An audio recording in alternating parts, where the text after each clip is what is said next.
Well, welcome to the podcast. I am Joel here with my dad. And I'm Rick. Hey, we are glad you're here today.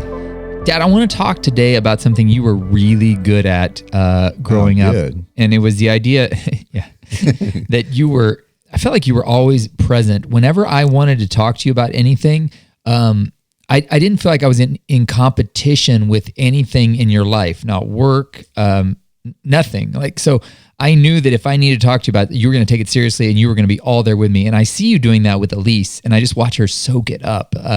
When you're playing with her, you are just completely involved with her, and she just soaks it up. And we live in a world of many, many distractions, and we carry the distraction with us in our pocket with the phone. And I just think being present is something that's so hard in today's world. And even for us, those of us who, it's not like we don't want to be present, like we're trying to check out. It is just really hard to stay focused. Yeah. I think it's harder now than I think even before. Even for me now, it's harder because I know, like with your mom, sometimes I'll find myself, a ding in your pocket, and you want to see what it is, and the thing is, it's immediate. You got to get it right now, Right. You can't wait because this has got to be more important. And so, I even find I fight with that even more now than I used to. Yeah. That's the urgency of, I've read these things. I read a book where they basically talked about, it was called Digital Minimalism by Cal Newport, great book.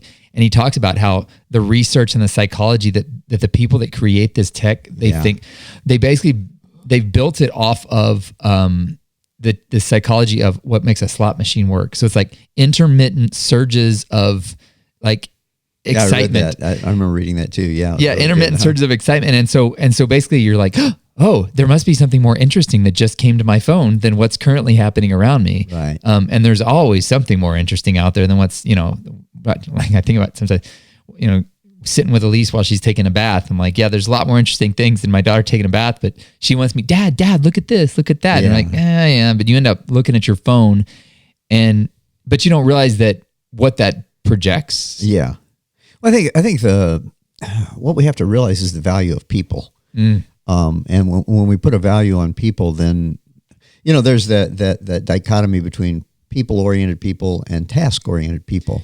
Yeah. And, our culture rewards and promotes and pushes toward task-oriented. What'd you get done today? What's the typical response? Well, hey, how are things going? Oh, I'm really busy. Yeah. And years ago, and it was reinforced when we moved to Guatemala. Years ago, I thought, I never want that to be my answer. I'm really busy, even if I am busy. But it's that idea of building margin in, and people need to be more important than stuff we do. Because I just see that in Jesus. He was always people focused. He didn't have a checklist by the end of the day. He had to have this done. And one of the beautiful examples I see is a guy comes to him, my servant is dying. This is important. Come with me. Or I think it was a daughter. No, it was actually a daughter. The servant was the centurion. It was, my daughter is dying. A daughter dying. Whoa, this is important. Okay, I'm going with you. He's going, and as he goes through the crowd, you probably remember the story, all of a sudden a woman with an issue of blood touches him, and he feels virtue or power go out of him, and he stops. And if I'd been the dad, I said, come on, you can deal with her later. My daughter is dying. But he stops, and who touched me? And of course the disciples, are you crazy? Everybody's touching you. You're all around here. You're packed in a crowd here. New York subway, man, everybody's touching you. And he stops and he ministers to her and deals with her in the moment. I go, man, that's pretty powerful. And then he did show up. The girl died. Terrible. Oh, if you just go. No, he raised her from the dead. Yeah. I thought, I wanted to be that person that was like Jesus. And I guess one other story, when I was a young administrator at that principal at the Christian school there, I think I've shared this story before, but I was really frustrated because I just didn't seem to be able to get my checklist done.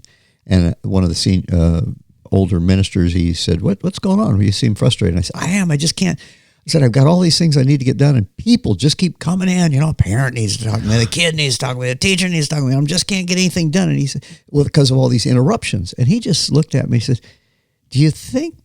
have you considered the possibility that those interruptions are actually God's priorities for today? And when I thought about that, I thought, they are people. This other is stuff. Yeah. These are people. This is stuff. Now, it may impact people, and so there may be priorities on your checklist that need to get done. But at least you can say, hey, I've got to get this done right now. Let me get back with you when I can really focus on you, because I don't want you to be second nature. But I do have to get this done right now because this is really important. And typically, if you really evaluate it, it's not that important.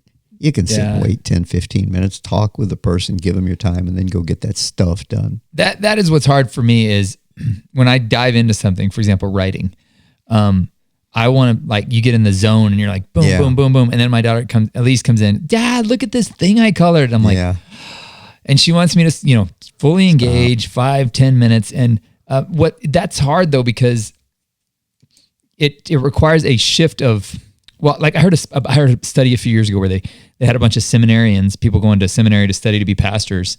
And they did this experiment where they had them prepare a message about the Good Samaritan. Yeah. And then they sent them across campus to give the message. Well, some of them, they told them, you're already late. You've got to get over there now and give this message about the Good Samaritan. And then some of them, they said, oh, you're kind of in a hurry, but you got a few minutes. And the others say, you got all your time you need. Well, they sent them, and on the campus, they hired an actor to be all beat up and like slumped over, like visibly in pain.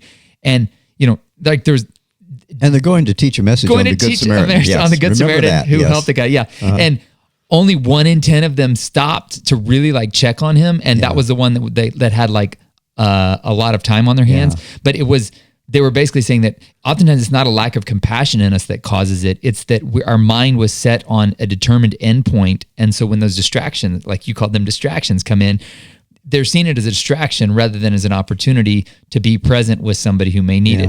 And I think that's the challenge for a lot of us in being present, is the conflicting demands on our time. And I found that with me, like, when I come home from a trip, like when I've been gone on Inca Trail or something, or hiking in Israel, Emily's like, tell me about the trip. And I give her the details, I'll tell like, oh, we did this and X and that. And that's not what she wants. Right. Yeah. But the stuff she really wants, I have a really hard time presenting on demand. Like, tell me about the relationships. Yeah. And I was studying this one time, trying to figure out why is this. And the psychology of it is that there's this part of our brain called the default network. And the default network is it's where your brain is always thinking, even when it's not thinking about something specific. And so the mode that it goes into when it's not thinking about something specific is the relationships that it thinks about. And what's interesting is when you have time to process the emotional, relational elements of things when you're not thinking about the other stuff.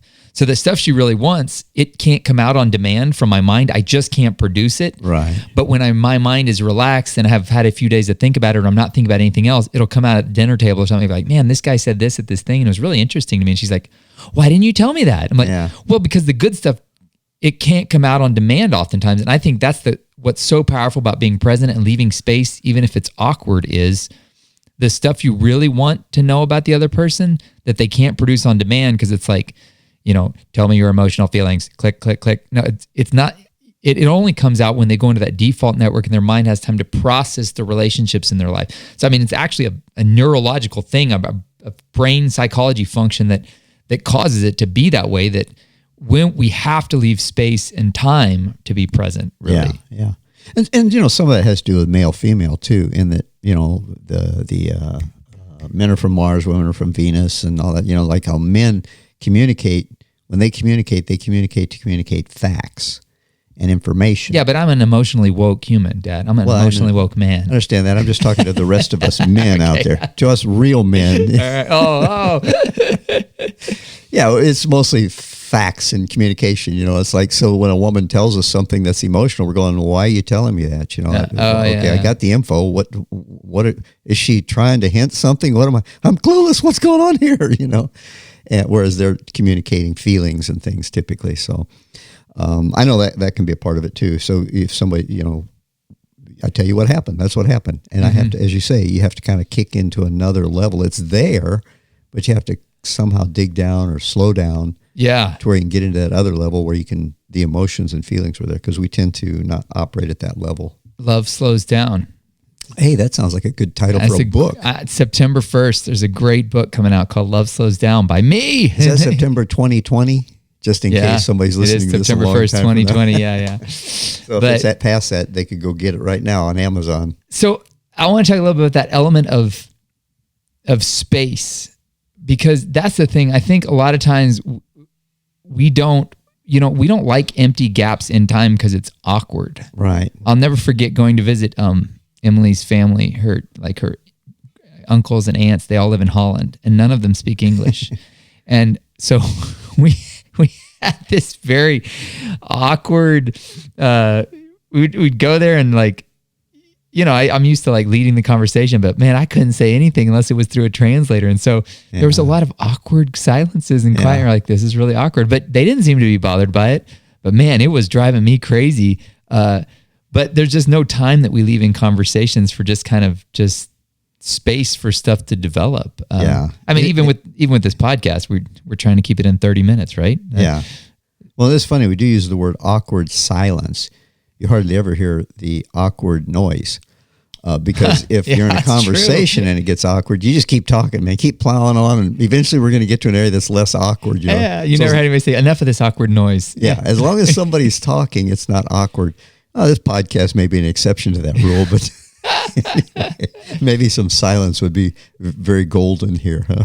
That's a good point, though. I mean, I'll never forget when I was a worship leader at church for a while, I used to leave these times for about 30, 45 seconds of just total silence. Yeah. And the pastor grabbed me aside one day and he's like, don't do that anymore. It's really uncomfortable. Yeah. And I was like, well, shouldn't that be the point? He's like, no. And we like the noise to distract us. Yeah. And we went to a church not long ago. In fact, it's City Church in Corpus, the one that moved into the facility we were in there. And they had a lot of quiet time. I said, okay, now we're all going to just pray. And they would recite a prayer and then they'd be quiet. And I went away and it was so weird. I thought, man, I've just been to a church where I actually prayed. Oh, wow. Somebody didn't pray for me? Yeah. I thought, wow, there was quiet time where I could actually think. Because typically, our kind of stream we flow in, it's like from the time, hey, we're glad you're here. Hey, we hope you'll come back next week. And in between, there's not a moment of silence. That's true. Make sure the transitions, man, are fast. Transitions are a big. Well, so that's an interesting observation too, that I wonder if sometimes we miss the voice of God because we're not present to where we're at right now because there's no space for us to be present. Yeah. Well, it is hard to get quiet. They talk about the monkeys in your brain. It's like monkeys are always in the jungle. They're jumping from tree to tree. And you got all these monkeys in your brain that are jumping around, making noise and squawking and stuff. And it takes a while to kind of settle them down. And I do think and that's one of the reasons I think many times, my experience, probably yours and probably many others, is I really kind of hear from the Lord more when I've got something that we talked about earlier. You've turned over to your spirit. Yeah. Like 2 or 3 in the morning, all of a sudden, boom, it's because you've been quiet enough for your spirit to hear from God's spirit within you and then to communicate with your understanding.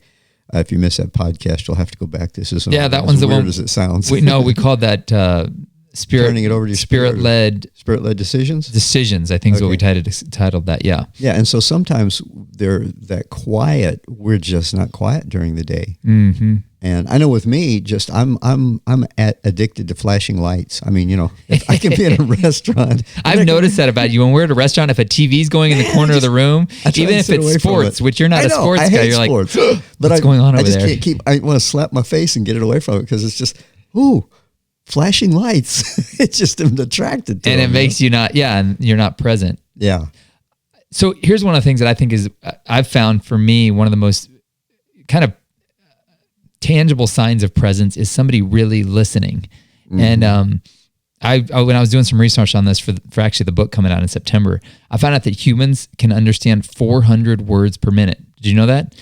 Well, I didn't know the exact number. I've heard a lot faster than, like 10 times as fast as the fastest person can speak, I believe. Well, it's 3 times, but most people they only talk about 125 words a minute is what most people talk. So if you can understand 400 words a minute and then most people talk at 120, you're kind of like, all right, let's get this conversation moving here a little bit. And some people speak way slower than 125.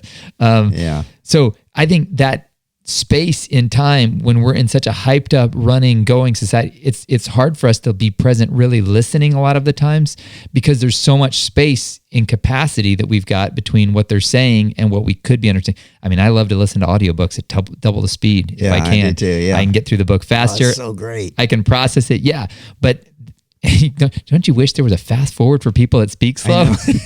Or a mute button would be even better for some. Hold on. Can I put you on 2X here? Can I mute you just right now? Keep your lips moving and I'll look and act like I'm interested, but I'm going to be thinking about something else. That's horrible. But listening is, in this distracted world, really listening is such a tangible, I mean, there's just no other way to show presence than that, because just so few people of us feel listened to. I think you'll find, though, that, boy, it is a key to success, too.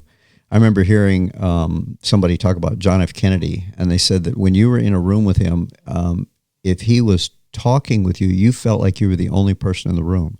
And I've heard the same thing be said about Donald Trump. He appears to be totally arrogant on TV, but people who know him, they say, boy, when you're with him, he is with you. Yeah.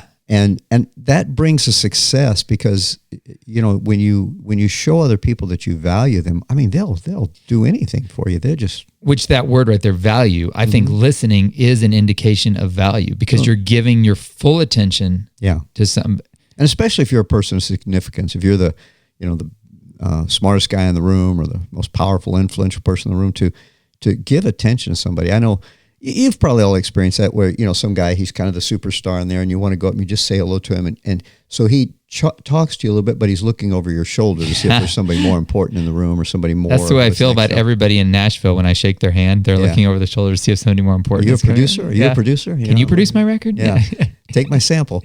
And it's just something. And I think it's because it's so rare that people are blown away by it. In fact, it almost sometimes can make you uncomfortable when somebody's really paying attention and they're focused on, locked on your eyes, and you know that they're listening to you. Go, ooh, I better be careful what I say. These people are actually listening to me. Yeah. I've noticed that with Elise, that it's hard to listen to everything that comes out of a 4-year-old's mouth. Yeah. Really? But when she knows she's been listened to, she doesn't need to say as much. Yeah. It fills you. Yeah. It fills that bucket up. And I feel like as adults, we're kind of the same way too. Sometimes the reason we're talking so much is because we just feel like nobody's listening. Yeah.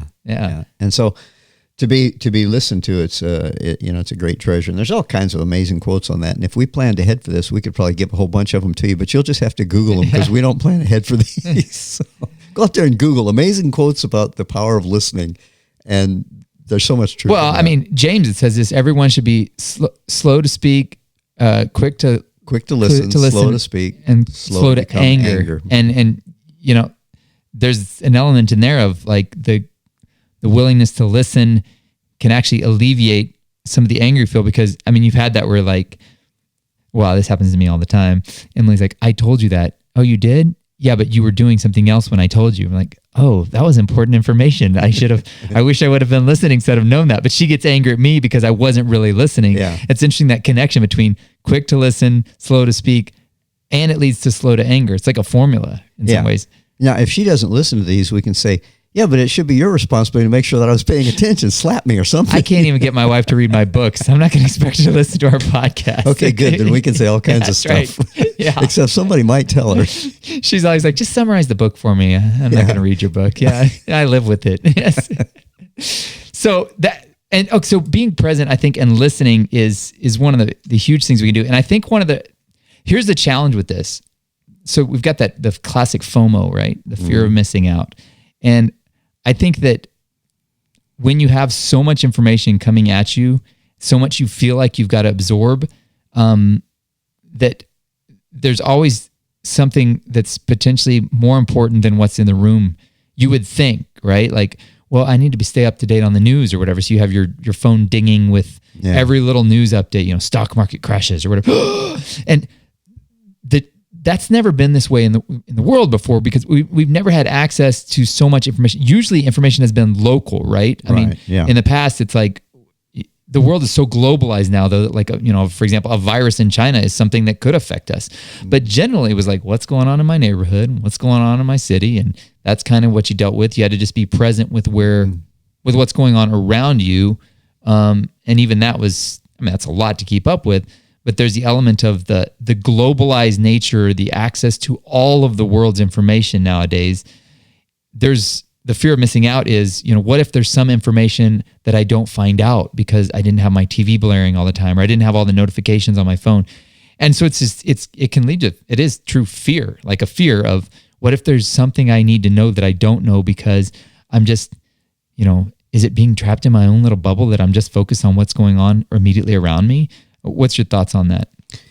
Well, it's definitely the case because even when I was young, if you got a letter from your sister and she had the flu, well, by the time the letter got to you, she's over it, And so, good point. Yeah. And you didn't make phone calls because it was long distance. You paid extra to make a phone call. Long distance call. I remember those days. Oh yeah, it'll cost you $4 or $5 just to call over there and how you doing? Well, yeah, I'm great. I've been great for a week. You just now got the letter. Yeah, that's true. The wall of there's not a lot of cost now to communicate with people across the world. I can text somebody in Azerbaijan or Israel. Oh, yeah. With WhatsApp or whatever, you can call and FaceTime or whatever with people around the world just as easy as if they were in the next room. Yeah, and there's no cost and no additional cost to it. Yeah, you're not going to get a bill. And that was a scary thing about long distance. You didn't really know how much it was going to cost. That's right. So how much is this call costing me? I remember saying that. I don't know, boy. At the end of the month, it's like, wow, oh no, this is a killer. So yeah, you always talked quickly and got it over with there, because you didn't know. And so most of your focus was what's happening immediately around you. Yeah, yeah. And the crazy part is, obviously, that is what we were designed for by God. I believe that like any pack mule or any animal, there's a certain weight they can carry, and after that, you're going to break their back or they're going to fall or something, And God has a certain weight that we are to carry. And you see that in two different places. One where Jesus said, hey, take my yoke upon you. Yoke being that thing that a farm animal, if you'd hook up oxen with to carry. Take my yoke upon you, for my yoke is easy and my burden is light. We go, well then, okay, if his burden is light, whose burden am I carrying? Because this one's really heavy. That's right. This obviously isn't the one you have for me, Lord. And so we understand that. And then the other thing is in James where it says this, it says, bear ye one another's burdens and so fulfill the law of Christ. But then it goes on and just a few verses later it says, for every man must bear his own burden. And it's talking there about two different things. One is bear ye one another's burdens. It's speaking of like this overweight, this huge burden, this huge weight, the big things. But every man must bear his own burden, speaking of a light like a backpack. And so in the military, it's the same thing. 3 or 4 guys may have to carry this huge old piece of armor or whatever, but everybody's got their own backpack. Everybody's got their own equipment, their own rifle, their own stuff you have to carry. And so we were meant to carry a certain weight. We weren't meant to just flip through life, with no responsibilities or anything. But when we start taking on other people's burdens, well, let me carry your backpack and let me carry your backpack. Let me worry about your worries. Let me worry about your worry. And, oh, you're facing this. Well, let me carry that for you. And people like your mom who have a mercy motivation, who they bear one another's burdens, and they have to be really careful about that because they can start bearing everybody's burdens. That's true. And man, with access to the whole world, there's a lot of burden to carry. It could crush you. That kind of reminds me of what Jesus said too in Matthew 6:34, right after he says, seek first the kingdom of God and his righteousness, all these things will be given to you as well. Don't be anxious. And then in 6:34, he says, don't be anxious about tomorrow, for tomorrow will be anxious for itself. Sufficient for the day is its own trouble. It's like, I mean, in terms of being present, the present is really all you've got. Yeah. So stay focused on all you've got right now, and tomorrow will take care of itself because tomorrow will be the present tomorrow. Right. But right now, today's the present. And it's just like he said it. You got enough problems today. That's right. Yeah. This is enough for today. And that's not like we would say like, oh, I got enough problems today. No, it's a matter of this is what today's burden is. And you've got the grace for today's burden because his grace is sufficient. Yeah. And tomorrow you'll have the grace for tomorrow's burden, and the day after you'll have the grace for that burden. But if you reach ahead and drag them all back and put them on your shoulders right now, it's going to crush you. Yeah.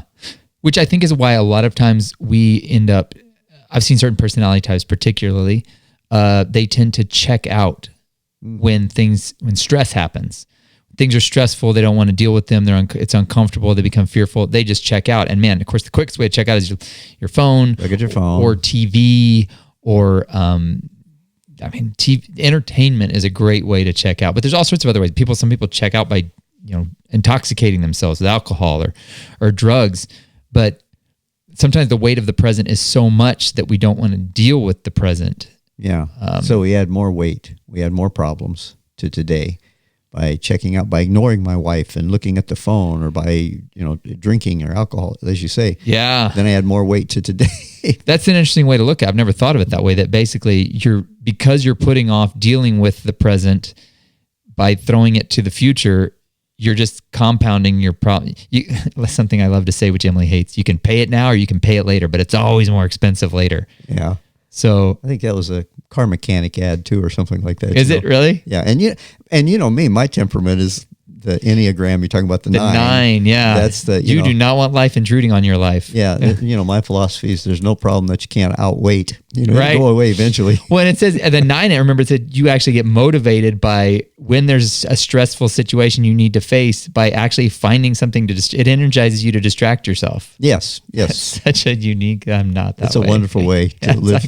It's a wonderful way to live life. But that's a real challenge for certain personality types to, when there's a really uncomfortable thing in the present, instead of just embracing the present and saying, God, I know that, you've got the grace I need for today, so I'm just going to face this, even though it's very uncomfortable present, I'll just check it out. But really what you're doing is you're making it worse in the present. You're adding more burden. There is kind of a balance there too, though, because I've kind of learned through life now because there is this, just attack it. It's there. I got to get it. I'm going to solve this. I'm going to fix this problem. Which is my motivation. Yeah, that's your motivation. And as somebody said, if you grab every bull by the horns, you're going to get really bloody. Yeah.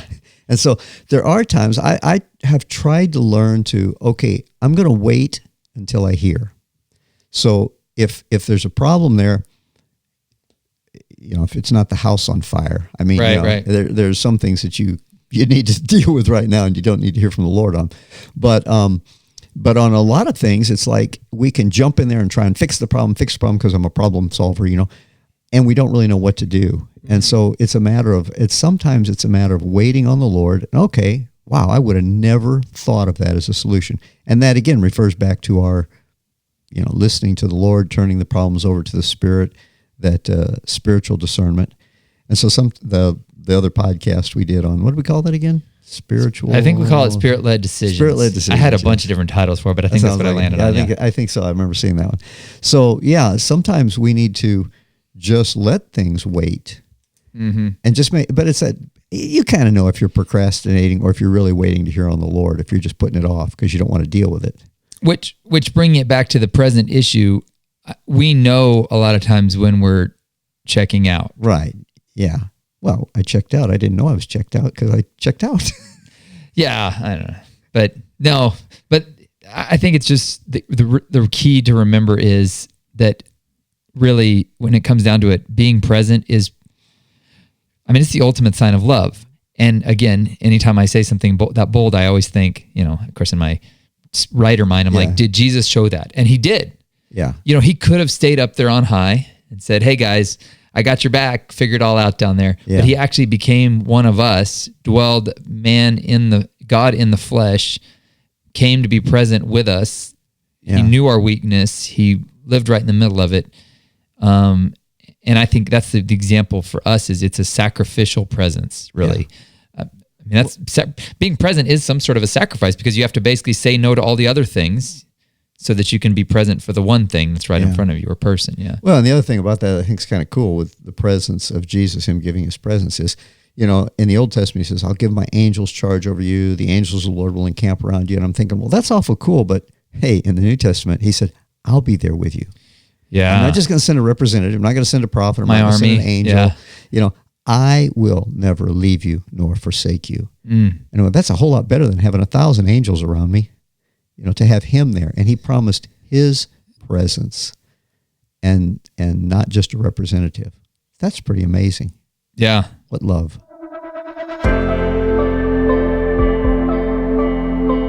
If you liked what you heard, please consider sharing this with a friend. For more information, visit joelmalm.com or rickmalm.com. Thanks for listening.